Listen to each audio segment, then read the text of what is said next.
이재명 대통령이 오늘 새벽 캐나다에서 귀국했습니다. 1박 3일간의 G7 캐나다 일정을 마치고 귀국했는데요. 많은 장면들이 화제를 모았습니다. 특히 룰라 대통령, 같은 소년공 출신의 룰라 대통령과 서로 어깨도 껴안고 얘기하고 마크롱 대통령한테 룰라 대통령이 이재명 대통령을 가리키면서 농담도 하고 아주 화기애애한 장면이 있었습니다. 대통령이 된 두 소년공의 만남, 화제를 좀 모았는데요. 감동적이었습니다. 네, 예. 그 이제 코리아 이즈 백이라고 하잖아요. 이제 한국에 돌아왔다. 데모크래틱 코리아 이스 백이라고 이번 주제가 그랬죠. 네. 굉장히 자연스럽고 국제사회에서 편하게 녹아 들어간 것 같아요. 과거에 윤석열 정부 같으면 이제 굉장히 인위적으로 연출하고 그랬었는데 결국 스토리를 공유하기 때문에 그런 일이 있지 않았는가 하는 생각이 들어요. 우선 우리 이제 몇 가지 거점 국가들이 있잖아요. 남미에서는 이제 브라질, 그다음에 이제 아시아 태평양 지역에서는 인도가 이제 중국 플러스 원 대체제. 그렇죠. 많은 나라들이 중국의 위험에 대비한 대체제로 생각하잖아요. 요새 같은 경우는 이제 미국 대체제도 이제 필요한 상황인데, 그러면서 남미의 가장 중심 국가인 브라질 대통령하고 스토리를 같이 하고 있다는 거, 그건 굉장한 거죠. 그렇죠. 룰라 대통령 워낙 유명한 분이 아닙니까? 한번 대통령을 해서 굉장히 성공적이었는데 그 당시 의회와 보수 세력의 이런 여러 가지 정치적 압박으로 감옥 갔다가 다시 또 대통령이 돼서 굉장히 큰 인생 역정이 있었는데, 근데 두 대통령이 다 공통점이 있습니다. 소년공 하다가 다쳤습니다. 예. 그 사진도 아마 준비됐을 텐데요. 네. 전 세계 220개국 정상 중에 소년공 출신은 아마 두 분이 아닐까 싶어요. 보이시죠? 저 손가락 하나가, 마지막 새끼 손가락이 그때 프레스 용접일을 하다가 손가락을 잃었던 룰라 대통령인데요. 저게 19살 때라고 합니다. 프레스 굉장히 위험한 일이죠. 저기 또 이재명 대통령 사진도 나오는데요. 9분팔이라고 흔히 얘기하지 않습니까? 이게 12살 이제 소년공이 돼서 여러 공장을 다니다가 다쳤는데 저게 10도 이상 이렇게 돌아가지 않는, 왜냐면 어린 시절에 다쳐서 성장이 멈춰버린 상태에서 고정이 돼버렸기 때문에 저 장애도 대단한 그런 감동적인 스토리를 낳았죠. 네. 그래서 이제 룰라 대통령이 그 몇 살 때 일어난 일이냐. 그렇죠. 굉장히 큰 관심을 보이는 거죠. 대충 만약에 다른 사람 같았으면 트럼프 같았으면 하긴 그러냐 하고 한 귀를 듣고 한 귀를 흘렸을 텐데, 왜냐하면 이제 공통의 어린 시절 기억이 있는 거예요. 그러니까 제가 아는 사람 중에 이런 말씀을 하신 분이 있어요. 녹색병원 양기승 이사장. 양길승 이사장님. 세상에는 장애인하고 같이 살아본 사람과 그렇지 않은 사람이 있다, 이런 얘기를 하더라고요. 네.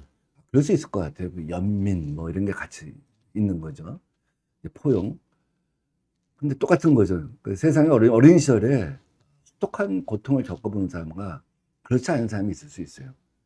또 어린 시절에 혹독한 경험을 갖다 겪어봤는데 그걸 잊어버리고 그 과거로부터 도망가고 싶어하는 사람이 있는가 하면 그 과거를 갖다 기억하고 안고, 그래서 그 기억을 사회에 어떤 식으로든지 환원해 주고 싶은 사람들이 있는데, 그러면서 두 사람의 서사는 같았다, 이렇게 볼 수가 있는 거죠. 그러니까요. 그래서 이재명 대통령 몇 살 때 그랬느냐. 본인의 어렸을 때 다쳤던 기억들, 그리고 공장을 다니면서 정말 어려운 시절을 룰라 대통령이 보냈는데 아마 이재명 대통령의 그 소년공 시절, 그리고 다친 이 장애 얘기, 이걸 들으면서 아마 마음속에 감동이 있었던 것 같습니다. 예. 제가 잠깐 껴들어서 미안하지만 저도 이제 공장에 있을 때 네. 변압기 공장에 있었거든요. 아, 그때가 몇 살입니까? 저는 소년공은 아니고 청년공이신 그쵸, 거죠? 청년공인데, 예, 청년공. 이 변압기가 이제 무거워요. 변압기 아시죠? 네네. 전주에 이제 있는 거.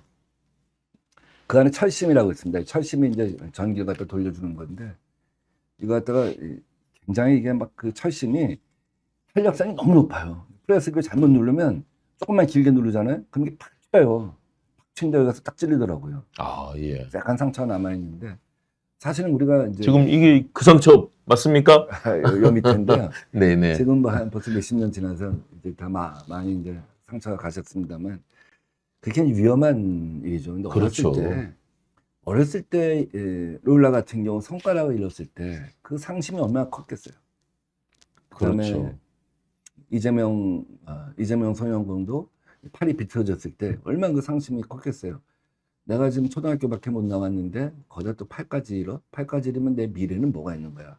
미래가 아무것도 없을 수 있잖아요.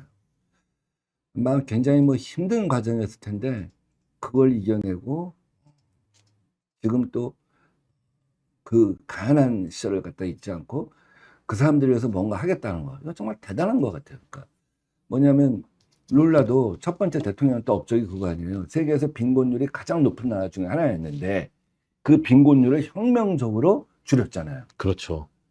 정말 대단한 다양한 프로그램, 식량을 지원하고 가게 지원하는 프로그램들 다양한 지금 우리나라에서도 그렇고 전 세계에서 실행하는 프로그램들이 그때 많이 네. 룰라 정부에서 나왔습니다. 그 뭐 가난한 나라도 구제하지 못한다는데 가난을 구제한 거 아니에요. 그렇죠. 그러면서 이제 굉장히 큰 업적을 남긴 건데 그거는 결국 소년공 시절의 자기 좌절 이걸 잊지 않은 거예요. 어떤 사람은 거기서 도망가려고 하거든요. 그렇죠. 난 그런 과거가 없어. 나한테 그런 과거를 묻지 마. 그래서 더 명품 입고 네. 겉에 치장하고 화려하게 그 도리어 더 바닥으로 보는데 그렇지 않은 두 사람인 것 같아요. 원래부터 난 금수저인 양 포장하려고 하죠. 그렇죠. 어떤 사람들은. 근데 무슨 소리야? 난 무수저였어. 흑수저도 아니고 무수저였는데 그래. 난 무수저들을 위해서 정치하는 거야. 이건 이제 대놓고 얘기한 거 아니에요? 그래서 이재명 대통령도 성남시장 시절에 어린이들 예. 과일 많은 최고의 과일을 주자. 자기가 어렸을 때 과일 갖다 먹고 싶었는데 그렇게 못 먹었다는 거 아니에요. 남들은 다 귤도 까먹고 뭐 이러는데 사실 그게 뭐 지금 보면 아무것도 아닌 것 같지만 소년공 입장에서는 쉽지 않은 일이거든요. 그렇죠. 그래서 성남시장 됐을 때 애들만은 그런 거 갖고 먹는 거 갖고 차별하지 말자. 뭐 이런 게 다 이제 거기서 나온 거죠. 이번에 전 국민이 25만 원 지원하겠다고 하는 것도 최저선 이하의 삶을 갖다 살지 않게 하도록 하겠다. 뭐 그런 어린 시절 교훈이고 저는 게 참 중요하다고 봐요. 어린 시절로부터 도망가지 말고 자기 어린 시절이 자기 오늘을 있게 하는 거잖아요. 그것을 그 기억, 그 교훈, 그 경험을 갖고 사회를 위해서 일하는 거. 뭐 그런 거는 전 세계의 많은 힘들고 어린 청소년들한테도 큰 희망이 되었을 거라고 생각해요. 네. 그러니까 전 국민 지원금을 주는 게 당장의 어려운 가게를 뭔가 지탱할 수 있는 힘도 되지만 도리어 이것이 전통시장이라든가 또 지역화폐로 해서 지역의 소비를 일으키면서 경제의 선순환 구조를 만들어내는 이 소비 승수 효과까지 예. 하는 거잖아요. 그러니까 자신의 아팠던 경험 그리고 슬펐던 그런 정말 역정을 통해서 좋은 경제정책, 민생정책으로 연결시키는 정치가적, 이 행정가적 마인드까지 같이 있기 때문에 이게 성공으로 간 거 아니겠습니까? 예, 이제 순환 경제죠. 그렇죠. 승수효과. 뭐 이걸로 이제 가난이 구제되는 건 아니지만 기본적으로 이렇게 소비가 돌고 또 사회적 최저선을 갖다 이렇게 유지하게 해준다고 한다면 사람들이 이제 그로부터 하나의 이제 희망의 메시지를 읽을 수 있지 않을까 하는 생각이 듭니다.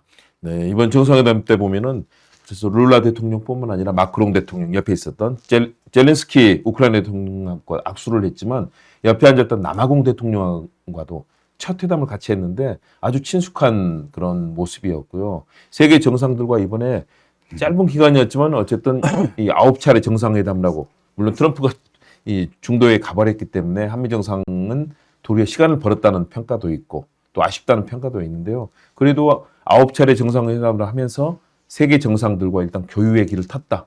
그래서 협력을 구할 때도 훨씬 더 쉽지 않겠습니까? 뭐 기본적으로는 그 국제 무대 이제 첫 등판인데 아주 자연스러웠던 것 같아요. 왜냐하면 굉장히 긴장될 수 있잖아요. 그렇죠. 1대1 회담도 아니고. 방송만 하는데도 긴장되는데 전 세계 정상들이 G7 플러스 다른 나라들 다 포함해서 있잖아요. 예. 그 무대가 얼마나 떨리겠습니까? 세계를 움직이는 나라, 그다음에 그 세계를 움직이는 나라에 가장 근접해 있는 대한민국, 그리고 이제 뭐 브릭스 국가 중에 일부, 그다음에 이제 세계적으로 이슈가 되고 있는 국가들, 예. 그다음에 대륙별로 이렇게 초대를 하지 않습니까? 어떻게 보면 여러 분야의 대표 선수인 거죠. 그렇죠. 국제사회에서.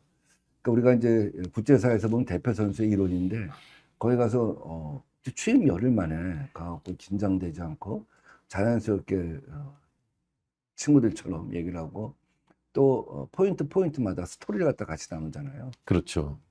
캐나다하고는 이제 과거에 우리를 도와줬던 인연을 얘기하고 우리가 국제사회에 그것을 갖다가 이제 돌려갚겠다 얘기를 하고, 또 인도 총리하고는 또 당연한 계급의 출신으로서 서로 인연을 얘기하고.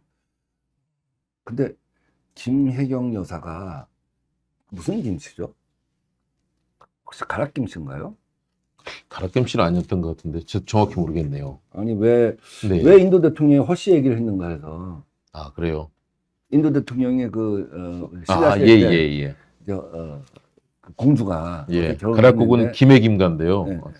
네. 그렇죠. 이제 그래서 김혜김 씨하고 김해허 씨. 허씨가 이렇게. 같은 성이라고 보거든요. 그렇죠. 같은. 그래서 아마 인도 사람들이 볼 때는 김씨하고 허씨가 같은 성, 이제 우리가 이제 본이 다 다르다는 걸 잘 모르잖아요. 제가 정확히 이제 김혜경 여사의 그 본을 모르겠는데, 아마 뭐 참모들이 아마 김씨하고 허씨하고 같고 뭐 이래갖고 뭐 그래서 이제 우리 허씨가 같다 뭐 이런 얘기까지 좀 연결시키려고 했던 것이 아닌가.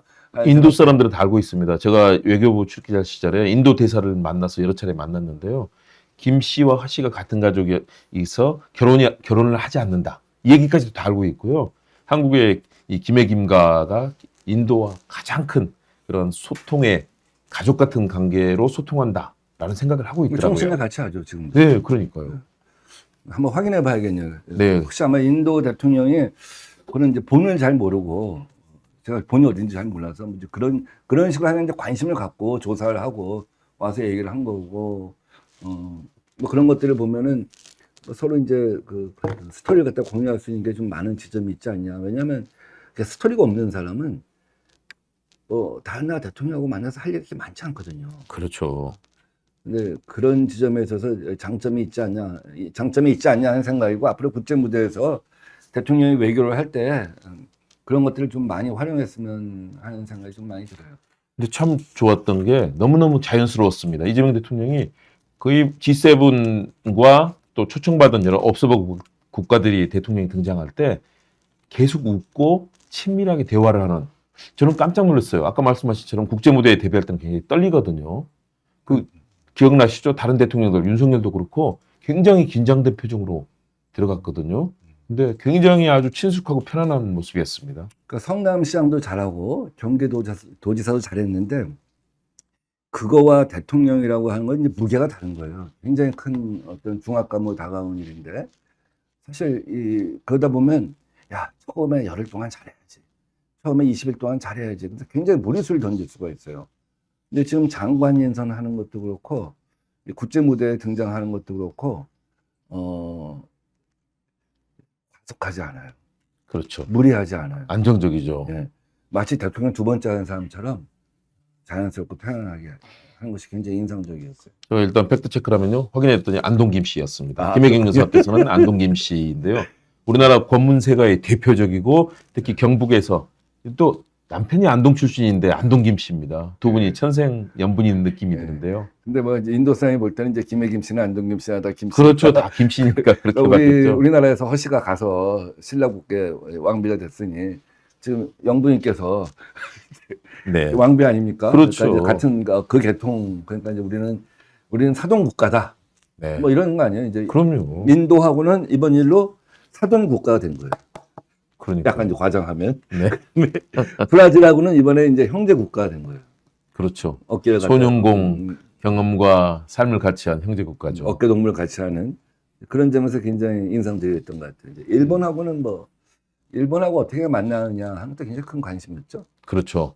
근데 이시바는 상당히 역시 일본의 저는 외교는 무섭다는 생각을 했습니다. 이시바는 거의 웃지 않더라고요. 이재명 대통령 많이 웃고 있는데 일본 사람들은 절대 본심을, 혼내와 다테마의 이 본심과 이 겉으로 드러내는 모습이 다르잖아요. 근데 이시바도 시종일관 긴장되면서, 일본은 외교를 철저하게 준비하잖아요. 일본처럼 철저하게 사전 준비, 이 들어가는 드레스 코드부터 말하는 거, 전략 전술, 이게 치밀한 나라인데 이시바가 상당히 그런 분위기였습니다. 굉장히 중요한 말씀이시네요. 드레스 코드, 걸음걸이, 자리 배치, 그다음에 언어, 표정, 뭐 이 모든 것이 사실은 굉장히 중요한데, 이제 이게 왜 중요하냐면 외교는 상대 국가랑 하는 건데 사실은 국민을 향해서 하는 거예요. 그렇죠. 양측면이 다 있어요. 그러니까 그냥 통상협정 이런 거 상대 국가랑 하는 거죠. 거기서 우리 국익을 잘 지키는 게 중요하죠. 그렇지만 그 결과는 우리 국민한테 돌아온단 말이에요.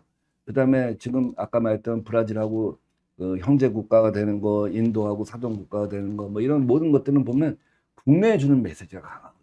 그렇죠. 아, 대통령이 야 보름밖에 안 됐는데 벌써 대통령인가벼 이런 거 있잖아요. 네. 확 달라지네.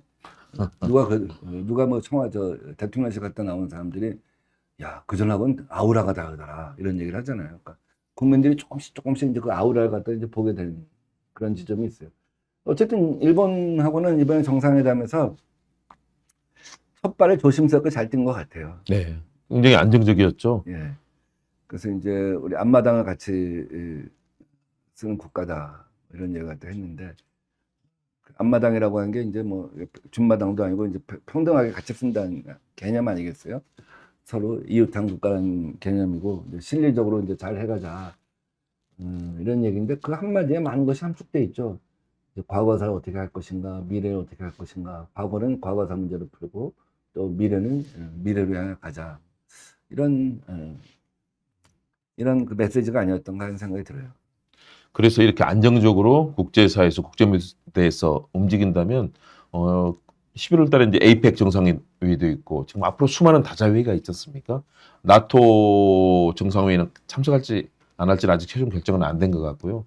그러나 이렇게 국제무대 첫 출발부터 데뷔 무대부터 안정적으로 관계를 유지한다면 우리 외교에서는 상당한 신뢰감이 쌓일 것 같습니다.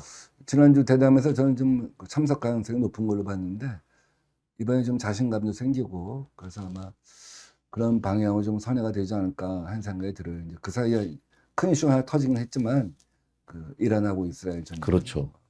이 문제를 좀 잘 봐가면서 진행을 하지 않을까 하는 생각이 듭니다.